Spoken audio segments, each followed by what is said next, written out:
Bonjour, me voici à la suite de la conférence de presse de Ciné Latino 31e édition avec l'organisateur de cet événement et de l'association qui l'organise. Donc je vais le laisser se présenter.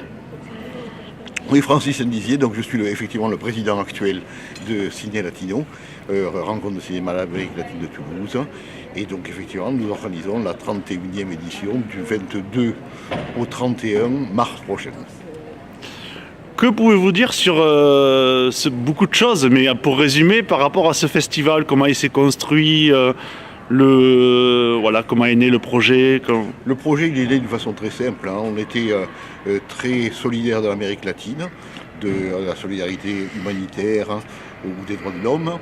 Et on s'est dit que le cinéma était un bon média pour montrer ce qu'est l'Amérique latine réelle à un public public toulousain.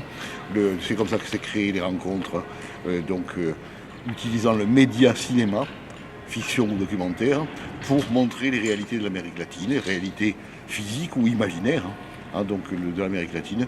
Et petit à petit, cette solidarité avec les peuples latino-américains est devenue une solidarité avec le cinéma latino-américain. Et à l'heure actuelle, nous sommes le plus gros festival d'Europe sur ce thème particulier des cinémas d'Amérique latine. Des au pluriel, parce que le cinéma du Mexique n'a rien à voir avec celui du Chili ni avec celui du Brésil. Voilà. 31e édition, ça fait du parcours quand même.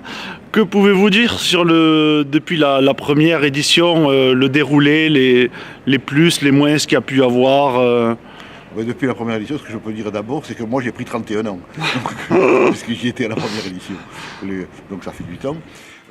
Et ensuite, depuis 7-8 ans, c'est à peu près le même format, c'est-à-dire on occupe à Toulouse la Cinémathèque, l'ABC, les Saves, le Gaumont, le Cratère, plus plein de salles en région. On passe à peu près 150 films par an, en invitant les réalisateurs, les producteurs, les acteurs, en fonction un peu des moyens que l'on a d'une année sur l'autre, puisque au niveau des moyens c'est difficile. La culture de façon générale et le cinéma en particulier. Et donc on est limité dans notre expansion par un budget qui est un budget contraint.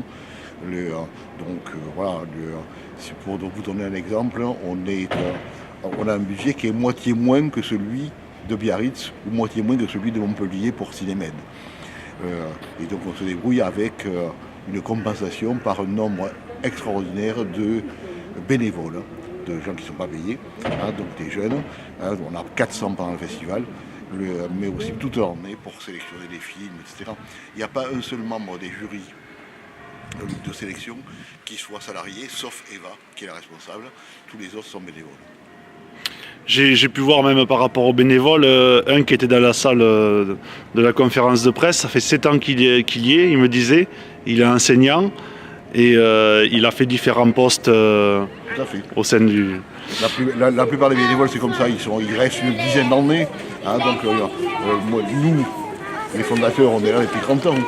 Mais il reste une dizaine d'années et par conséquent, ça veut dire qu'ils y trouvent et de l'intérêt et du plaisir.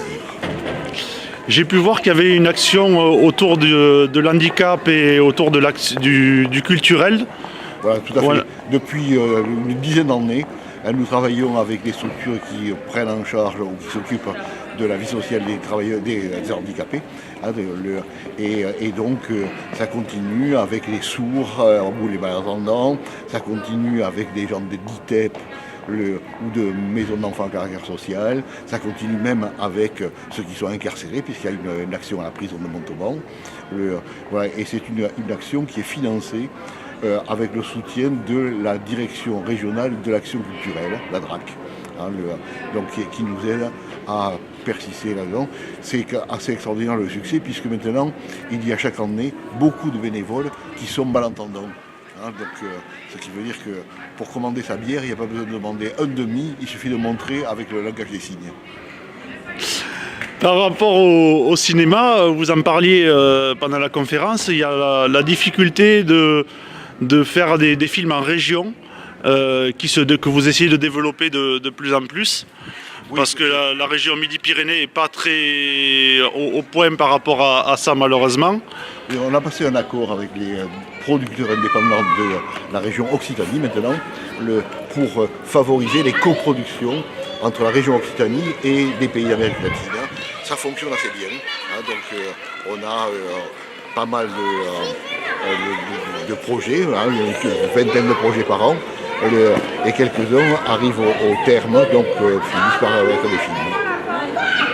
D'accord. Bon, et là, il y a les enfants, donc on va plus rien entendre. Mais merci de votre participation et au plaisir de vous revoir. Merci à vous. Peut-être à Micro-Sillon, si vous c'est sur Toulouse.